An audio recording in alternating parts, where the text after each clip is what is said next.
You are listening to WXOJLP Northampton, 103.3 FM, your Valley Free radio station. Welcome. I'm Warren Odess-Gillette, and this is A Baha'i Perspective.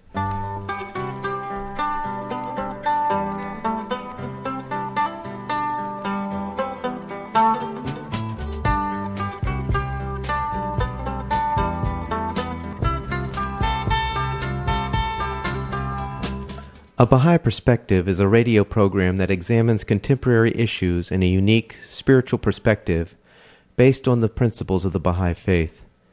For information on the Baha'i faith itself, you're welcome to visit the website www.baha'i.org. That's BAHAI.org. Or you can call the toll-free number 1-800-22-UNITE. I recorded a conversation with Mrs. Mabel Garis, a Baha'i from Amherst, who has authored the Uncle Wiggly series of books, which she inherited from her father-in-law, the original creator of the series, Mr. Howard Garis. Mabel also represented the United States Baha'i community at the United Nations as its non-governmental organization representative. I started the conversation by asking Mabel where she grew up. I grew up in Connecticut, around Middlebury, Waterbury, Naugatuck, in that area. Went to school locally, and then I studied music, and I did some work at the, I think it was the New Haven Conservatory of Music, although I did it in Waterbury, primarily singing. That's what I was most interested in.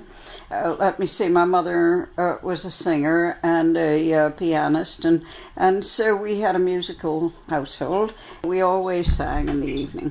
And then I worked on a newspaper, and that's where I met my husband, who was imported from New Jersey to the editorial prospects, and they needed somebody to cover a trial that was going on there. Roger had a law degree. He also had worked for the Newark Evening News, as had both of his parents. That's where they met, and that's where Roger and I met on a newspaper. What newspaper was that? Waterbury Republican American. It was morning, and Republican was the morning paper, American afternoon paper. They actually won a Pulitzer Prize for the work that was done in reporting the trial that they were so skittish about, and so they were not sued because all kinds of things had been taken care of legally. So that was good, but that's where Roger and I met, and then we moved to Washington and then to New York, Rye, New York.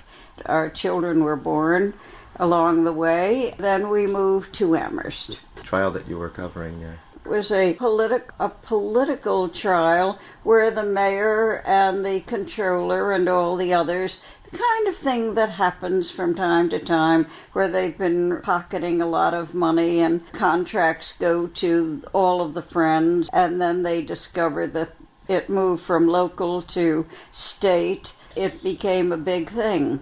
A lot of state people were involved, politicians, and so it became larger in scope than they had thought when they started it. Interesting, because Waterbury had political problems later, where they had corruption scandal in the last... Oh yes, the last 5 years or so, yes, right. With the mayor being not very wholesome, right. Let's say. Exactly. Now, then you said you moved to Washington, D.C. What took you to Washington, Well, D.C.? my husband was working there in, I forget what the project was, but he was a writer. Mm-hmm. And apart from being a reporter, he was a writer. Mm-hmm. Was regularly appeared in magazines, which were much more prolific then than they are now, mm-hmm. because we get so much of our entertainment from television. Mm-hmm. But in those days, people read stories, and mm-hmm. Roger was a regular contributor and mm-hmm. was well paid for them. Mm-hmm. His parents were both writers, and so this was kind of a family occupation. Mm-hmm. What brought you to Rye, New York? We left Washington, wanted a place not too far from the city, New York mm-hmm. City, and a place. Then we had one child. Leslie was born. My oldest child was born in Washington, D.C., mm-hmm. and then we moved up there and wanted her to have a lawn. and so to run around, and so we moved to Rye. And then our next two children, both Brooks and Dalton, he was then Bud or Buddy, and he took on the name Dalton later when the rebellious period came in. So they were both born while we were living in Rye. And then you left Rye and went to Amherst? Left Rye and came to Amherst. I felt that, well, we conferred, and there was a lot of discrimination there. We belonged to a beach club and a golf club, and discovered that we couldn't bring friends there who were Jewish.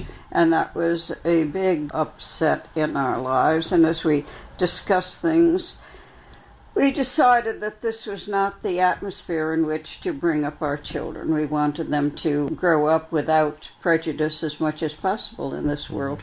Mm-hmm.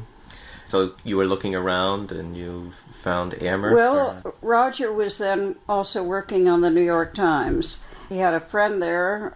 He was the brother-in-law of the president of Amherst College. Mm-hmm. So he said Amherst is a very nice place. So we found some ads in the New York Times for places in Amherst. We bought one. Mm-hmm. Very big. It was much too big. I didn't want it. My husband thought we should have it. I don't know why, but I was not really all for it. It was a very large house, and later sold after my husband's first major illness. We sold it to Amherst College, and it is now the 5 College Center. So that's where our children were really brought up. And how is it that you ran into the Baha'i faith? My son, Brooks, wanted to go to St. John's College, not St. John's University, but St. John's College, which used to be the King George College originally in Annapolis, and then changed to St. John's, and had just opened its Southwest campus. And the curriculum was very interesting, and it was designed by it was called the School of Great Books or something of that sort. And it had an interesting curriculum where everybody learned Greek. For the first 2 years, everybody took Greek, and then you could branch out into another language. Then all of the subjects emerged from that curriculum as it was set up. I think it was set up by Robert Hutchins. So Brooks went out there and is a very independent thinking and not outwardly rebellious, but has his own sort of path, and he is always discovering new things.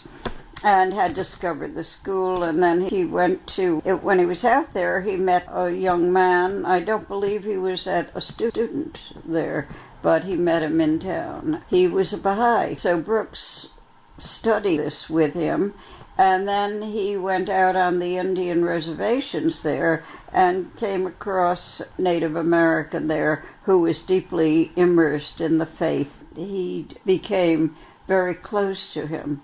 And so Brooks came back from school in Santa Fe and said, I'm a Baha'i. Of course, Baha'i, I was a New England Congregationalist, and what is a Baha'i? I thought, dear God, out there they'll get anything. It's like, oh, come over, like Susan and God or something like that. And so I was really mystified and a little skeptical, and he introduced me to a couple of people, and these were people of high intellect, and they seemed fine, but nobody I was going to ask over for dinner. Anyway, just because our ideas seemed at odds, they were certainly invitable. And then my husband died a few months after Brooks became a Baha'i, so he was already armed with the faith and had the tools to deal with this at a young age. Their lives changed. Roger had been ill for a while, quite ill, and so this was then a turning point.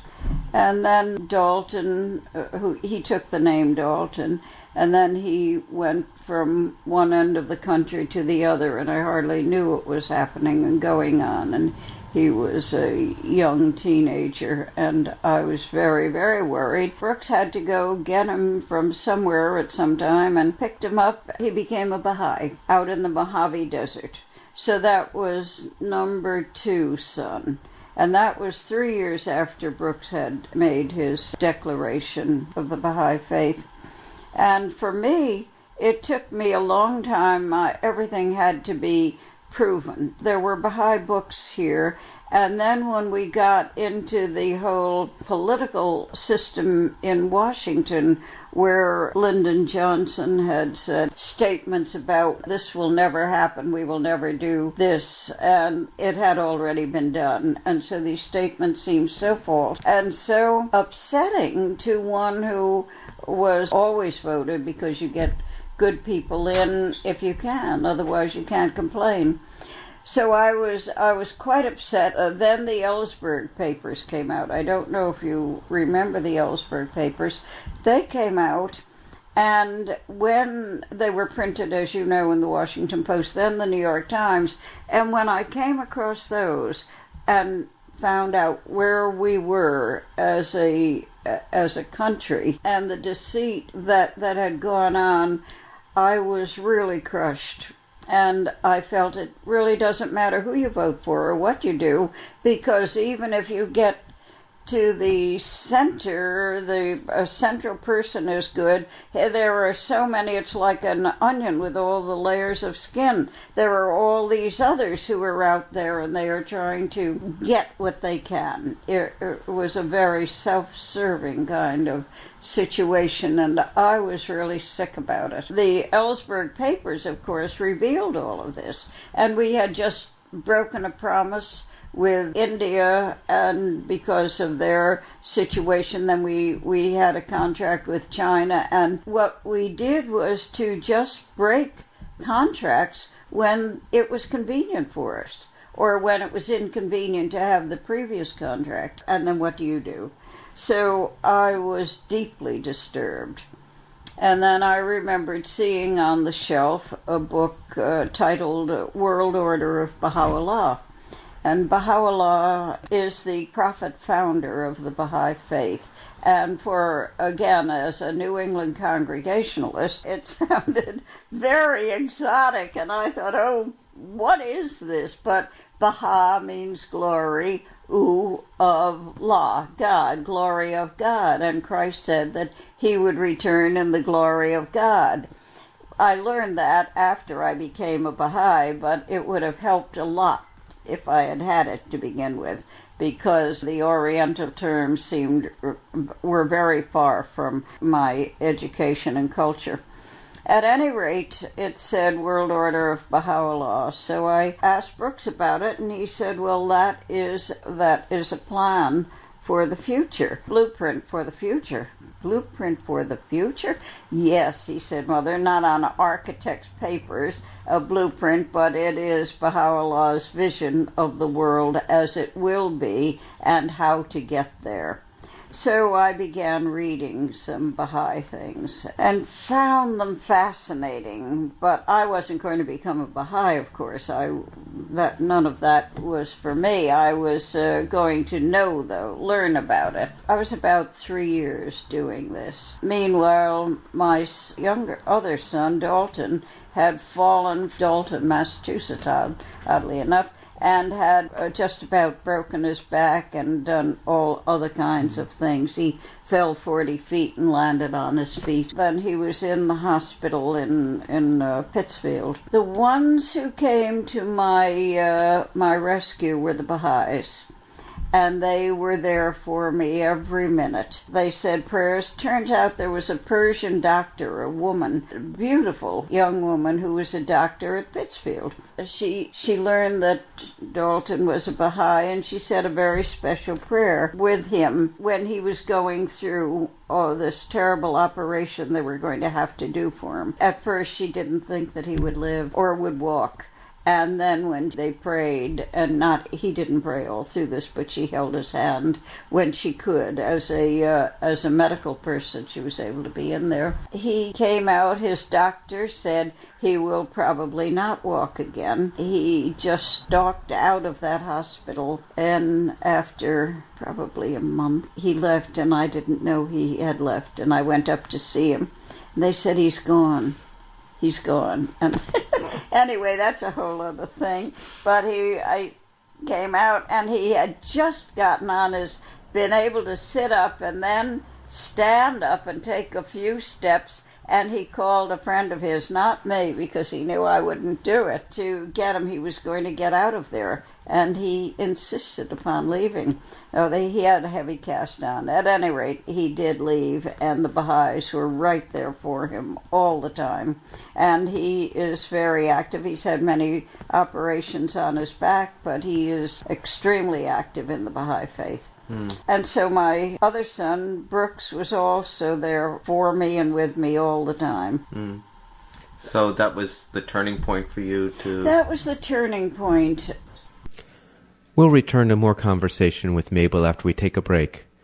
You're listening to WXOJLP Northampton, 103.3 FM, your Valley Free radio station. And this is A Baha'i Perspective.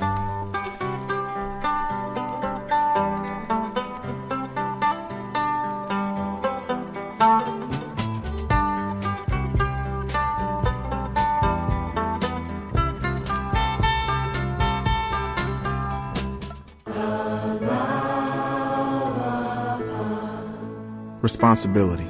This is something I have forever struggled with. Whether it be doing my chores as a child, following through with my commitments, paying bills on time, or even just making simple choices. But the more I've strived and learned to act responsibly, the more trustworthy I've become, the more dependable I've become, and most importantly, the more aligned with God I feel.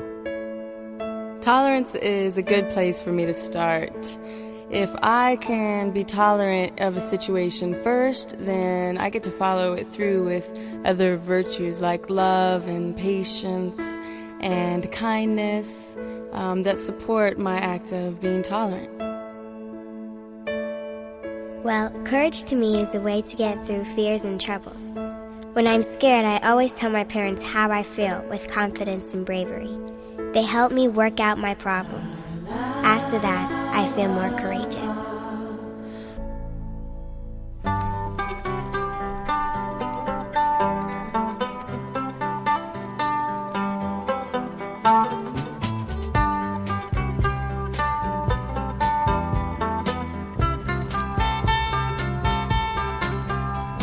You are listening to WXOJLP Northampton, 103.3 FM, your Valley Free radio station, and A Baha'i Perspective. Welcome back. I'm Warren Odess-Gillette, your host. Today we're playing a recorded conversation I had with Mabel Garis, an author and former representative to the UN for the United States Baha'i Community non-governmental organization. She lives in Amherst. I asked Mabel what led her to becoming an author.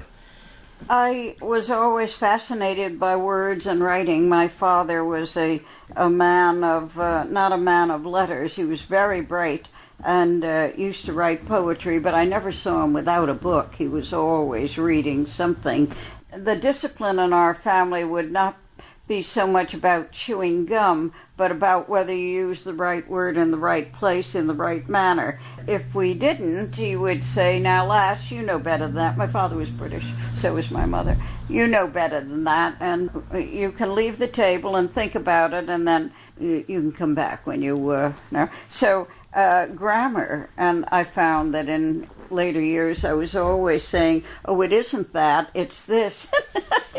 Thought this will put me at the bottom of the popularity list. So I would flinch when people would say like when they should have said as, though, or as if, and still do that. I have sent letters in to William Safire in the New York Times on proper English, and in one of his columns he made 3 errors, so I wrote to him. Starting off, uneasy is the head that wears the crown. And so I never heard back from him.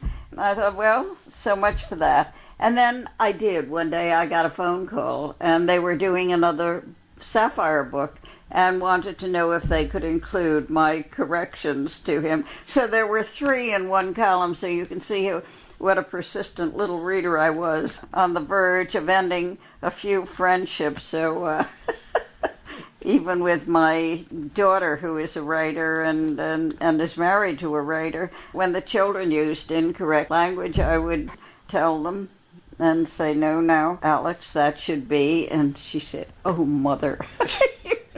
So let's put up with what we can. And so I thought, well, if they know, then they'll know what to say or do. If they don't do it, okay, but at least they have this knowledge in hand. So I was a real terror, and I've cut that way, way, way down. Occasionally I'll say it is this, if you don't mind my saying so.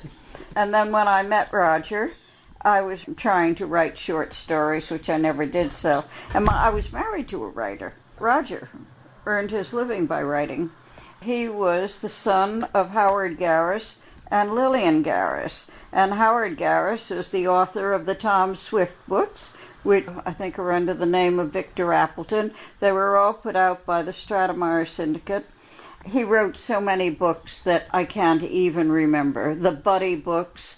He wrote Buster Brown and his sister Sue. He wrote thousands and thousands and thousands of books. And then my mother-in-law was the originator of the Bobbsey Twins. Melody Lane mystery series, Buddy, and all of these were series of books which were all put out during early years, well, I guess the 30s, 20s, 30s, in that area. And then Roger wrote, so when he did some of the series books, it seemed like a very natural place for me to be. And then I dedicated myself to just keeping things quiet for Roger so he could write, and taking care of the children and the family in a large house and doing all that. And then Howard Garis, when he was living with us, asked to see me one day in his room, library. So I went in and he said, Mabby, I would like you to continue the Uncle Wiggly when I'm no longer able to. And I said, no, that should be Roger. He's your son. No, Roger has his own writing. I want you. No, it should be Cleo, who was Roger's sister. I thought it should be an immediate member of the family. He said, no, you're more my daughter than anybody else. And so he said, and you understand me and you understand Uncle Wiggly. So I want you to carry on for me.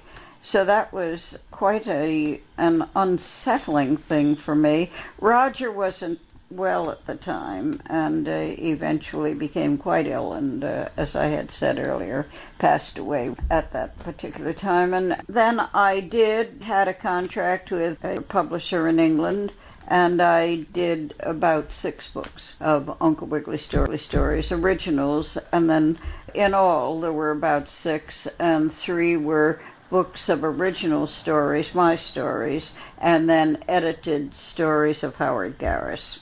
And then I did an Uncle Wiggly ballet for the Amherst Ballet Theater Company here in town, in Amherst. And now, when you say you did a ballet, what? I wrote the script for an Uncle Wiggly ballet, and it was Uncle Wiggly in the Duck Pond. I think of ballet as dancing and music. Mm-hmm. What part of that did you create? I created the story. We went through lots of Uncle Wiggly books, and we couldn't find anything that lent itself to a theme that would work with ballet dancers. And so when I was at United Nations, I was invited to speak several times. And one time I was invited to speak on UN Day up in Vermont. I was asked to speak to the junior high students and then the high school students. And I said, fine. Friend of mine said, but when you're who had invited me, Carolyn Cruikshank, said when you're up here, you could tell an Uncle Wiggly story to the children. On the way up, it was about a 3-hour drive, and on the way up, I thought, now what will I say to children about Uncle Wiggly? So on the way, I got a story going.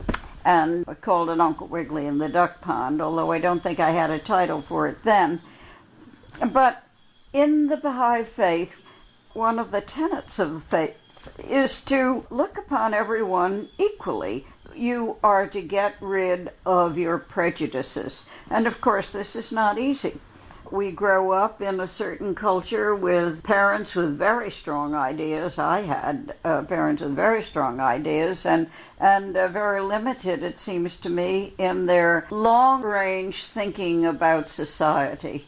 It was really the here and now, and they're not really of us, and they, it was this kind of put down, always polite to people, but not included and ever, and they were really lesser beings in many cases. So it was a thriving prejudice that I grew up, a prejudicial society that I grew up in. So as a Baha'i, one of the things is to rid oneself of prejudice, and this isn't always easy. You have to really work on it. So it seemed to me that taking that basis for a story, it would be helpful to young children. So what I did was to get the Wibble Wobble family, which are the ducks, the duck family. They always swam in a certain pond. And so Uncle Wiggly is out and he's walking, hopping in the woods, and then he comes, the children, group of children come along and they say, "Oh, Uncle Wiggly, we've been looking for you." Uncle Wiggly is the solver of problems. And Lulu and Jimmy Wibblewobble can't go back to their pond because the skillery-scalery alligator has taken it and they won't let them in.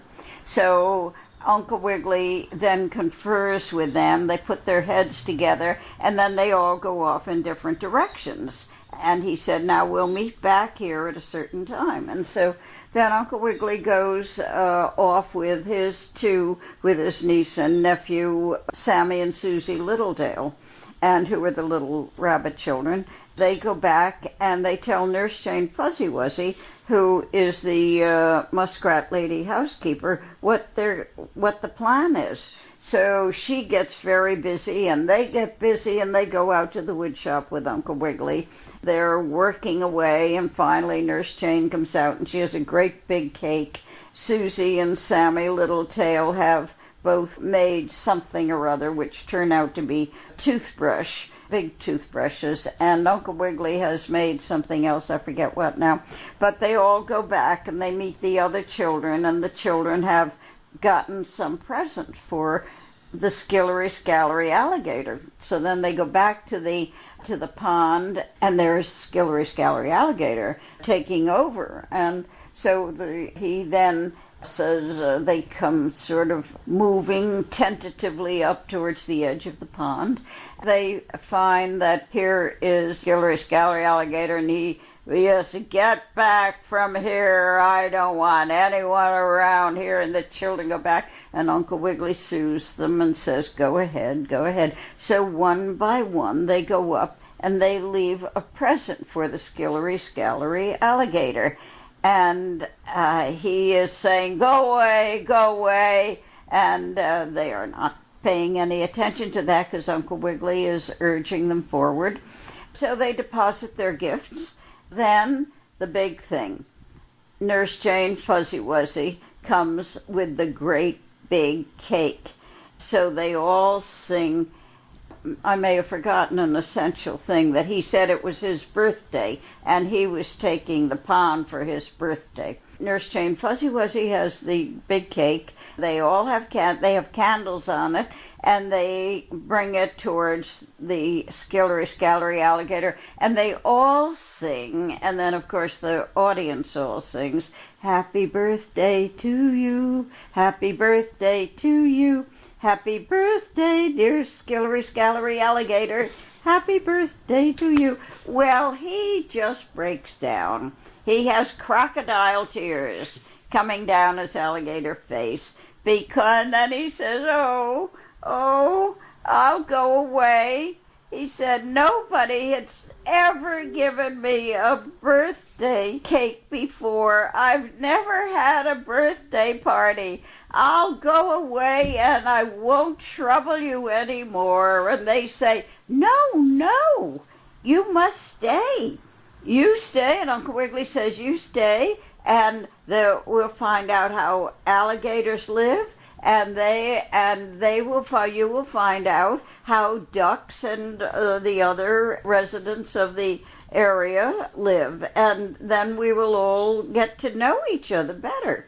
Well, all right, he decides to give in, but only if you'll sing that song again. So, of course, everybody and in the audience, this was later made into the ballet, and so the whole university was filled with people all singing Happy Birthday to Uncle Wiggly. I mean, to Skillery Scalery Alligator, and it was great fun. Oh, wow. So, that's the story of the ballet. It transferred very nicely to the dancers and the ballet. They could, and we had a wonderful person, somebody who was connected with the Metropolitan Opera, and they did costumes for them. And when Therese Donahue had taken the group out, and I think it was Scotland, and this man was there, and he said, I'd like to design the costumes for the ballet. So we had this great thing, and then Karen Tarlow,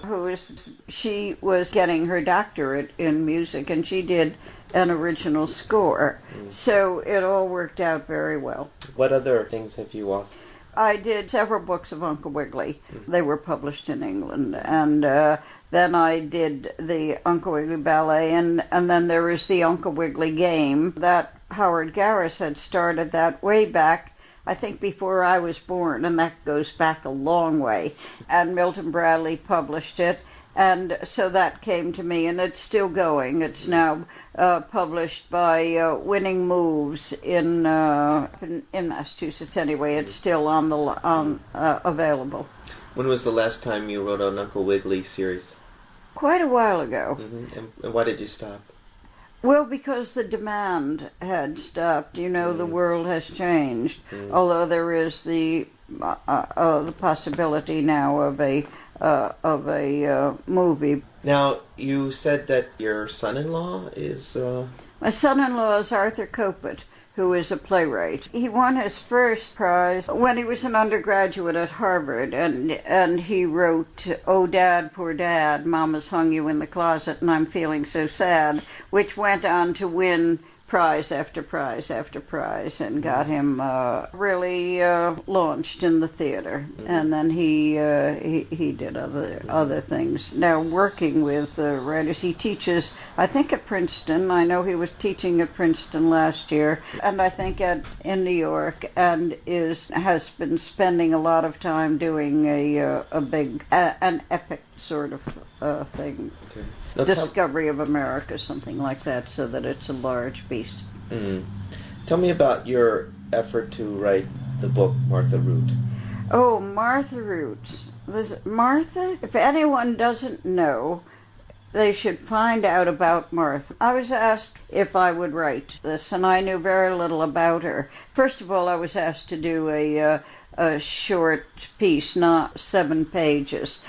And this is such a woman. I was completely captivated, bowled over by her, and I still am, even though the book is now, and I can't believe it came out almost 20 years ago. Still asked to speak about Martha. She was a journalist in Pittsburgh and introduced the automobile. She was born in 1883. And she died in 1938. She was a well-known newspaper person and used to cover the automobiles and went to Europe covering the races there, and was actually took a ride in an experimental auto by a man named Otto Berg, and they went all over France and ended in Versailles, I believe. He wanted to see if he could get it up to 50 miles an hour. Now, that doesn't sound much today, but in those days, the average speed of a car was 8 to 11 miles an hour. In the book, there are some really interesting stories of Martha traveling from Pittsburgh up to Cambridge Springs in Pennsylvania. The tortures that one underwent going in a car. Tires didn't hold up. The roads were not ready for them. And then she began to travel. And her travels were stupendous. and she was a woman alone, and she went all over the world, pretty much. She didn't go to Russia, and she didn't go to a lot of the African countries that we know of now, but she was in Africa and she was in Asia, in Germany, and at one point she went to every single university in Germany. She would get up at the wee hours of the morning and would be on a train going in standing very often. And she was fragile, she was ill. She would just stand there and ride all the way in and always took whatever was cheapest. She went to China and Japan. She always had problems in Japan. Something always happened, and she would run up against the law here and there because she would make a statement and they didn't like it. And so she had some interesting experiences. She went to India. She was there 3 times.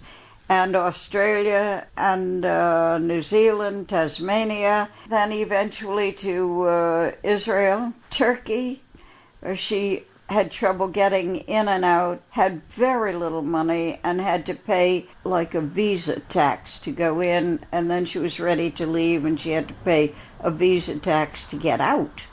And this was the first time that had happened. She was an announcer of the religion to the heads of state. She notified Queen Marie of Romania. This was in the 20s and 30s. And Queen Marie met with her.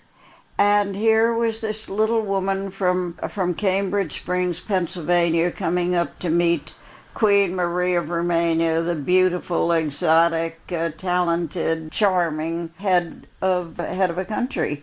Queen Marie was the granddaughter of Queen Victoria of England and the granddaughter of the Tsar of Russia, both of whom had received tablets from Baha'u'llah when he was a prisoner in Adrianople. Both of them. Queen Marie was the only one who actually responded. Queen Victoria. Her empire was the only one to withstand the ravages of time. It's still an empire. Martha saw all these people, met them. She didn't meet the Tsar of Russia, but did meet the King Haakon of Norway, one after the other. She was an Esperantist. Esperanto, was started by Professor Ludwig Zamenhof, who was a Polish professor and scholar. Esperanto means one who hopes. Professor Zamenhof had felt that after World War I, that language was a barrier, and we couldn't truly communicate with each other because we had these other languages and only a smattering of English, which came closest to a universal language. And one of the, what shall we call it, ideas of Baha'u'llah, the world must have a universal language so that wherever one goes, they can travel throughout countries and will have a common language. But this does not mean giving up one's own language. It will be a common language in addition to the language of the country. So Martha became a great Esperantist and studied in Greece. She had an Esperanto column. When she would travel, the Esperantist would meet her at the station with their, I think they had green flags, which stood for the Esperanto. They really helped her in her travels greatly. Sounds like this was a big endeavor. It was a very big endeavor. I thought, after I had read something when I was supposed to do an article on it, I thought, gosh, this is quite a woman. She's done a lot of things. And I couldn't keep the article into 7 pages. So they said, well, for Martha Root, we'll allow you 9. And so I did spill over into 10. But in the process of doing that article, I became acquainted with the greatness of her work. And even then I was only touching on it, just touching on it. She was extraordinary and remarkable. She was plagued with cancer from her early days, and she hated doctors, or dreaded doctors, I guess I should say, so she wouldn't go to a doctor. So she had cancer from an early age. That was not diagnosed. It doesn't come out in the book until the very last pages, when a doctor in Hawaii, where she is actually carried off a ship as she's coming from India, she couldn't stand, she couldn't sit down. She was in such terrible pain, and she was writing all these articles and standing up with her typewriter, her Oliver Smith typewriter, there on the bureau, and she stood up to type. She was in excruciating pain and was carried off the ship in Hawaii. She was there for quite a while. The response to having to take care of her in her illness was, how is it that we are so privileged to be able to have Martha at this time? I asked Mabel one more question, and that was, what would her life have been like if she had not become a Baha'i? No, I can't. I've often thought, how would I live in this world if I hadn't found the Baha'i faith? And I don't know what I would do with the world as it is. Baha'i was transforming, certainly transforming of character as well as one's own views. I was interested in politics to a certain degree. I don't mean ever entering them, but in the running the country, so pay attention to who's being elected and that sort of thing. I would never have gone into it, but I was with the League of Women Voters, and I was president for a time of the Amherst. The Amherst was a very vital league because we had Lucy Benson here, who became the national president of the league. Because there were so many colleges, it was a very upscale thinking group.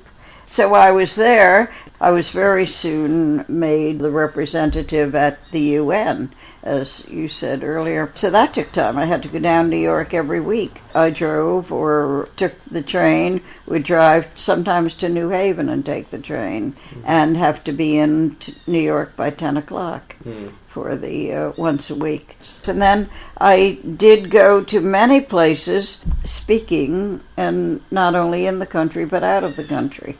And so I spoke in Persia, went to Iran, spoke there. That was when I was a representative at the UN. Spoke to the young people as well.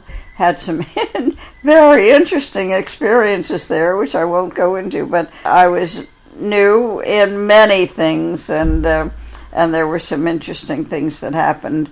You know, members of the Baha'i faith are persecuted in Iran and in some of the other countries, and they are jailed. There was a period when Ayatollah Khomeini came in when they were jailed by the thousands. Many of them were then let out, but some were doctors, and they would jail doctors because then and keep them in there because the doctors would then be assigned to take care of all of the Iranians that had jailed them. So they were getting their doctoral services by means of jailing Baha'i doctors. And there was no way for them to get out. And they were persecuted, they were tortured, men and women, by the hundreds and hundreds. There was one friend I had here who had just come over from having been a Baha'i in Africa and came over here, and she had 15 to 20 members of her family, aunts and uncles, brothers and sisters. They were all in jail. Some of them were let out, and others were just kept on and on and on, and she was a wreck. Baha'is are very well thought of at the UN because when you get a statement from the United Nations regarding some aspect of our society, it might be the year of women or birth control or any of those, and there are statements put out. These statements are a composite of those, not necessarily a composite, but they are made up of opinions and written statements by the representatives, and almost always they use the Baha'i statements, almost entirely, direction. One thing I found interesting, we had a Baha'i, Dr. Ugo Giaccheri from Italy. When they were writing the document of the Declaration of Human Rights, this was written almost entirely, the published version now is almost entirely the statement that was written on behalf of the Baha'is by Dr. Ugo Giaccheri. So that what we have as the Statement of Human Rights is a Baha'i statement of human rights. I hope you enjoyed the conversation with Mabel Garis, who's an author and former representative to the UN for the Baha'is of the United States, and she resides in Amherst. If you want specific information on the Baha'i faith itself, you're welcome to visit the website www.baha'i.org, that's BAHAI.org, or you can call the toll-free number 1-800-22-UNITE.